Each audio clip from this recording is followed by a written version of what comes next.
Welcome to The Creator Revealed.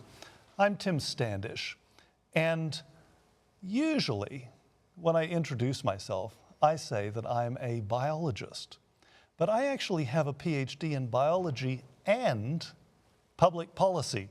Aha. And public policy is all about laws and how people relate with one another, the rules by which a society will operate.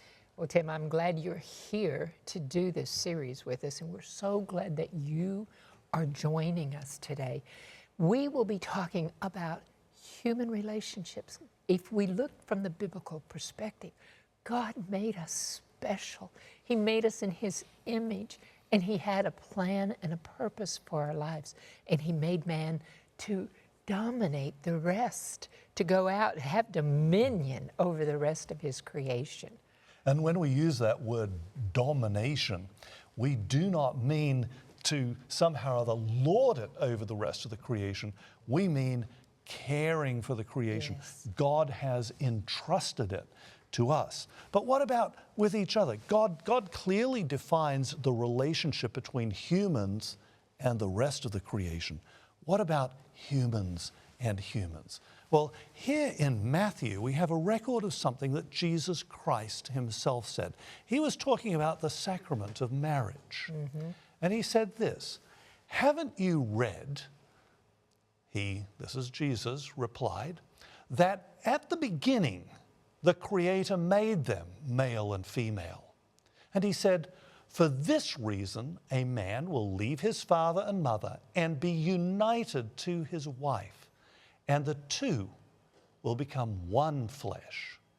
So they are no longer two, but one flesh. Therefore, what God has joined together, let no one separate."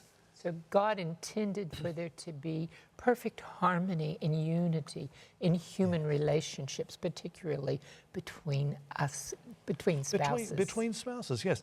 There is something beautiful and glorious about that. Something that tells us something about God in the relationship between a man and a woman. Something incredibly special. And of course, we use words like love to describe that. But then sometimes we confuse love with sensual things, Lust. or lust, or those sorts of things. Love is a lot more than that. Especially when you think of God's love, it is other-centered love. And that's how we grow when you grow in love. I mean, we don't really fall in love. Self-sacrificing. Yes, it's other-centered, self-sacrificing love. True love is putting the interests of another being before your own. And that's God's That's God's love. Yes. Now I want you to compare that, or think about this in the context of what James Rachel wrote a few years ago. He's talking about morality from an evolutionary perspective. And he says, an evolutionary perspective denies that humans are different in kind from other animals, and one cannot reasonably make distinctions in morals where none exist in fact.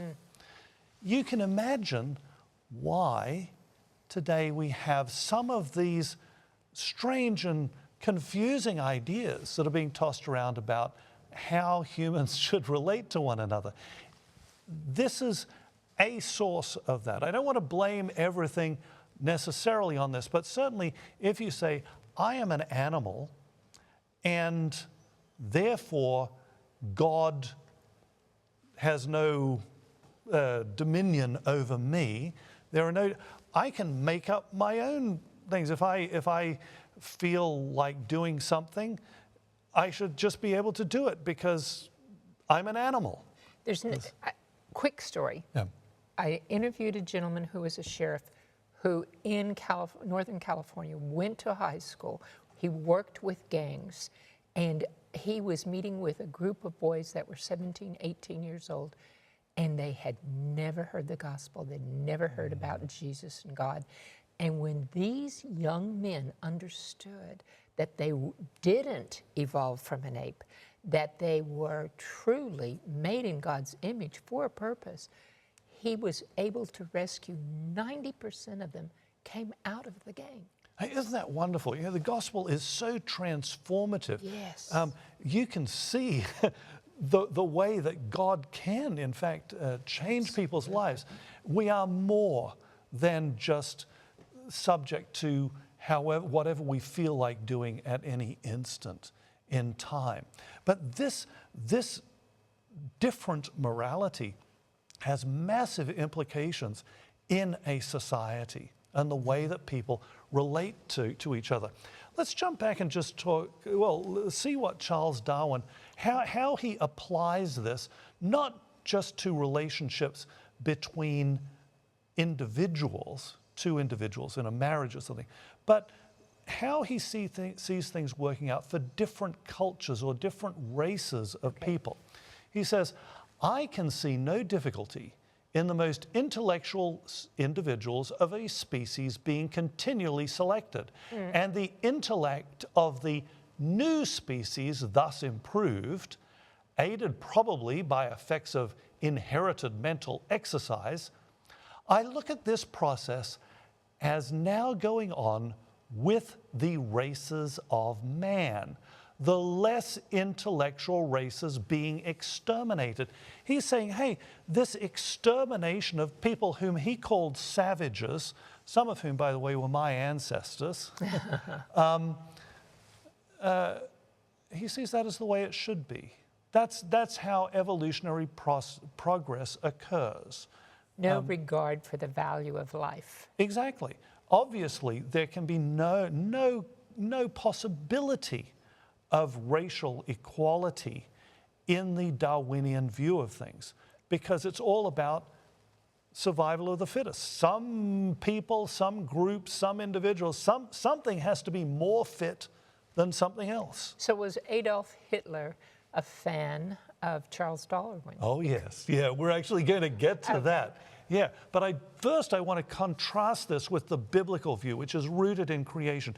Here's Paul, and he's talking to Epicurean philosophers here, people who believed a materialistic view of reality. And he writes, from one man he, this is God, made all the nations that they should inhabit the whole earth, and he marked out their appointed times in history and the boundaries of their land. He's saying, hey, we're all descended from one man. Greek, Jew, slave, free, all those sorts of things. Paul actually lays this out very, very clearly, and this is rooted in the idea of we're all descended from Adam, and we can all become children of God by adoption by the second Adam, Amen. Jesus Christ himself, who is the creator So of all prejudice, things. when you see somebody that's being prejudiced because of a skin color, for example, really they have 99.9999% more in common with that person.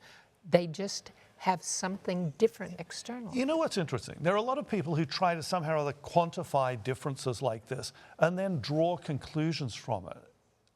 My view is this: hey, you know what? Somebody who is of African ancestry is just as human as I am. Somebody who is of Asian ancestry is just as human as I am. God made us diverse, and we are all profoundly equal. It doesn't matter if we're 80% the same. We are human beings.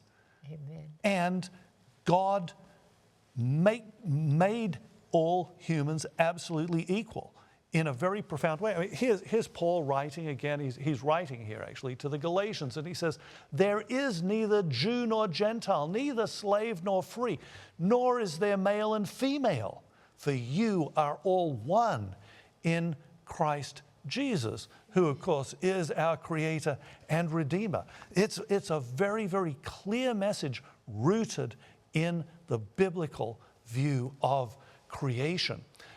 Let's jump again back and look at the sorts of things that Darwin was writing. He says there is reason to believe that vaccination has preserved thousands who, from a weak constitution, would formerly have succumbed to smallpox. And you would think, hey, this is only a good thing, right? Yes. Amen. Now, Darwin equivocates on this, and I'm giving a short quote here. So anyone who's interested, I invite them to go and look here. This is in a book called The Descent of Man. Look this up and read it in context. because, you know, he's obviously struggling himself with this. How could this be a bad thing? But he goes on and he says, thus the weak members of civilized societies propagate their kind. No one who has attended to the breeding of domestic animals will doubt that this must be highly injurious to the race of man. Ultimately, vaccinations are bad, you know, because they save lives. You know, the logic is absolutely incredible. Jesus Christ is not willing that any should perish. Right. That's the biblical view. That's the Christian view. Every human being, we want to do what we can do to save them. Darwinism is to a large degree about the weak being eliminated. But look at, and of course, viewing human beings as animals. Yes. But what happens as we apply that in a logical way? I'm just going to give you this example here, but this is not unique. Okay, this is in a paper published in the Journal of Medical Ethics. This is not in some crazy fringe sort of thing. These are people who are taken seriously. And they write, we claim that killing a newborn could be ethically permissible in all the circumstances where abortion would be. Now, I personally don't think that abortion is ethically permissible. But these people do. They think that, you know, if in their view, if this thing is not fully human, then it's okay to destroy its life. They're talking about an actual newborn. They're talking now about a baby that's been born. And they say such circumstances where it's okay to kill this child, such circumstances include cases where the newborn has the potential to have an at least acceptable life, but the well-being of the family is at rest. I'm not even going to say any more. You know, Adolf Hitler, you know, these ideas about destroying the weak, if you're not strong enough to protect yourself, you don't have rights, are really horrifying. Hitler wrote, by means of the struggle the elites are continually renewed. The law of selection justifies this incessant struggle by allowing the survival of the fittest. Christianity is a rebellion against natural law, a protest against nature. Taken to its logical extreme, Christianity would mean the systematic cultivation of the human failure. And we know the outcome of this, the slaughter of the weak. The Bible says, defend the weak and the fatherless, uphold the cause of the poor and the oppressed, rescue the weak and the needy, deliver them from the hand of the wicked. That is what we get. And of course, Marxism, also built off this Darwinian foundation, is all about struggle, and we know the outcome of these things. And yet, what did Jesus say? He said, you know, when I come, this is what the King will say. Come, you who are blessed of my Father, take your inheritance, the kingdom prepared for you since the creation of the world. For I was hungry, and you gave me something to eat. I was thirsty, and you gave me something to drink, and so on. It's all about caring for the weak. It's not about destroying people who can't protect themselves. So what does this reveal about the Creator? His existence as multiple persons but one being is illustrated in the sacrament of marriage. But in addition to that, his care for everyone is shown in the way he defines our relationships. Love, care, not power and destroying the weak. What we believe about the sanctity of life, about the value of life, will determine how we treat other people, not only in our personal circles, but in our government. So please stay tuned, because we have a human rights attorney that will be joining us to talk about it.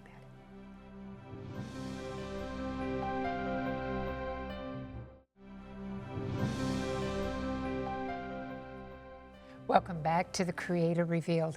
If we believe the biblical account of creation, and we certainly do, then we know that man was created special, and that means that human rights are rooted in the Bible's account of creation. Well, certainly history has shown us that when people take this particular understanding of humanity, created in the image of God, created equal, then with that understanding, there are all kinds of wonderful benefits that come along with that. We're going to meet a lawyer now, a lawyer who has practiced in the area of civil rights and religious freedom. Now, his name happens to be James Standish. And he can? And he might just be my brother. So I'm pretty proud of him. We certainly have had some very interesting conversations together over the course of our lifetime. So here's my brother. Let's meet him. Welcome, James. Thanks. Well, it's great that you could join us. And we've been talking about this idea of human rights. You're a lawyer. So tell us, where exactly do our ideas about the creation sort of feed into the laws that we have to follow in a country like the United States, or really in many other systems of law? Well, as you know, our idea of human rights is first expressed in the Declaration of Independence, where it says that we're endowed by our Creator. So right from the very beginning, the United States anchored our human rights in the idea that we're all equal children of God. Very interestingly, as you also know, around the same time as the United States went through its revolution and then adopted its constitution, the country of France was going through a similar revolution, but they did not anchor their rights in the idea of the Creator God, and their revolution ended up as a bloodbath, and it's actually their revolution that has been more commonly followed over the years than the American Revolution. We think of the Marxist revolutions, we think of the fascist revolutions. All of those are anchored in a secular idea of the rights of the people and the rights of the state, a very different idea. One of the things that's interesting, Tim and Shelley, that at least I find fascinating is, in addition to the United States idea of human rights, we have the Universal Declaration of Human Rights that came out after the Second World War through the United Nations process. And what is interesting is, over the years, a number of regimes have critiqued the United Nations Human Rights Declaration because, they say, it is anchored in a Judeo-Christian view of the world and therefore is not applicable to societies that are not anchored in that same worldview. And in a way, they're right. There's overwhelming evidence that Christians and Jews work together to formulate the Universal Declaration of Human Rights. And in a way, they're correct to say those rights may not apply to our culture because we don't buy the premises of those rights. Obviously, then, people argue back and forth. But then how would we respond then to, let's say, atheists who say, well, look, we don't need the Bible, we don't need any God, we can just sort of be good. And why isn't that enough? Well, the first question is to those who say, my religion is to be good, or we can just be good without the Bible, is this: what does it mean to be good?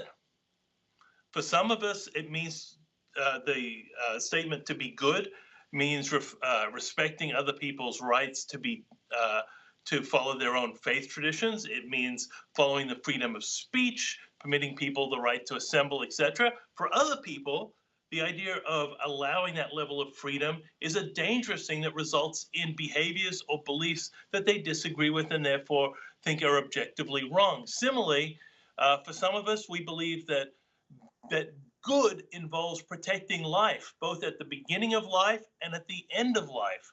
For others, there's nothing good about that. It's just matter, and matter doesn't have innate rights. It just has a utility, and if it's unwanted, then it should be able to be terminated. So we would be talking about the kinds of things that we hear philosophers or ethicists like Peter Singer then talking about, this kind of utilitarian idea. Exactly, and once again, this goes to the heart of, you can't say, let's just do what's good, because what is good, what is love, etc., these are really the basis of a discussion. And if you have a different view of where you're getting the definitions from, you're going to come ultimately to different outcomes. And you and I both lived in Southeast Asia during uh, very tumultuous times. We know that people who were part of Pol Pot's Cambodia, for example, they thought they were creating an ideal world. And if you're creating an ideal utopia, you're right to kill those who stand in its way. It's the same philosophy that Robespierre, who, during the French Revolution, went through. If you're standing in the way of human perfection, eliminating you benefits everybody. So there's a utilitarian analysis that says you should do it. On the converse side, there are those of us who believe if you're created by God, you have inalienable rights. That is, those rights cannot be taken away. And those rights include the right to liberty and life. And even if there is a utility in ending someone's life, that utility cannot be pursued because the right supersedes the utility. Okay, so Translate that to English.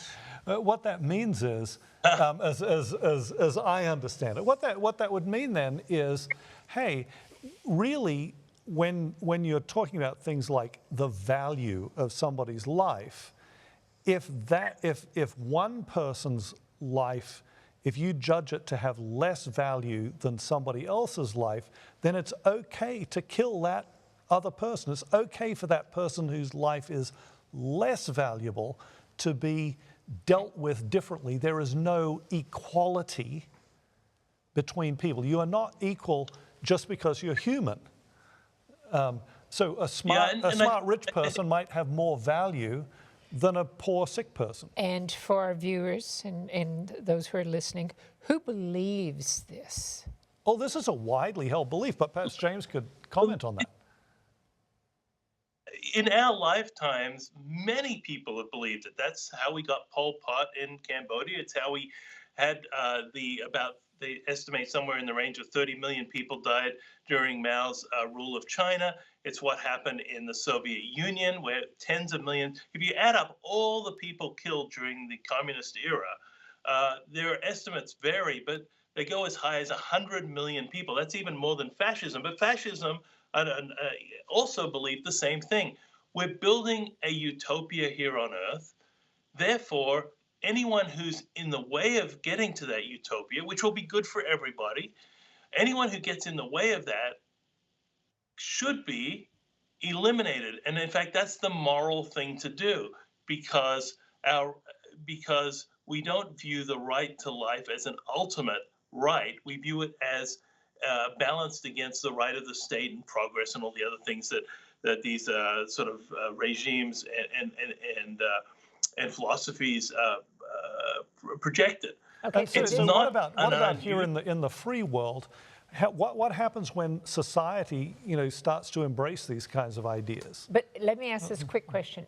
This would be the rationale for genocide then, right? It's a rationale. Type of thinking. It's a rationale. Yeah, exactly. It's a rationale for genocide, but not just genocide. It's the rationale for gulags. It's the rationale for secret police. It's the rationale for all of that restriction on people, because those people are the enemies of progress. And if you are confident where progress is going and you can identify people who stand in the way, the idea is that those people's rights must be sacrificed for society's progress, essentially. How do we see it in Western countries today? Because we know that Western countries are becoming more secular, and that secularism has an impact on our political process. I think that the way you see it most clearly is in the disrespect for human life, particularly at the early human life and late human life. As you know, so you're talking there about abortion and euthanasia, then. Yes, I Those am. two words, yeah. Exactly. Well, we have to wrap things up, but thank you so much for joining us, James. It's been a real pleasure. I could talk all day, but we've got the rest of our lives together. We've got to get on with this program, but thank you very much for taking the time and joining us. Thank you, James. You know, Shelley, talking with James and being reminded of that time when we were growing up in Thailand and the slaughter that was going on in the country right next door. Millions. Millions of people slaughtered. It's tempting for us, living in a relatively peaceful country, to imagine that our ideas about the creation, you know, they don't have very much practical value. But in reality, this society that was founded on that principle, that it is self-evident that all men are created equal, and as a consequence of that, that human beings have unalienable rights. That means it doesn't matter whether the person is rich, poor, old, young, fit, ill, it doesn't matter. Those rights cannot be taken away from a human being. What value there is in that. What a blessing there is in living in a society like that. And the framework of our government is really based on the laws of God, and it's just something that it is. It's a human thing. That means it's not perfect. But it's a divine thing too. It does, you know, bringing in those principles. That's why I thank God every day that I wake up in a free country. Amen.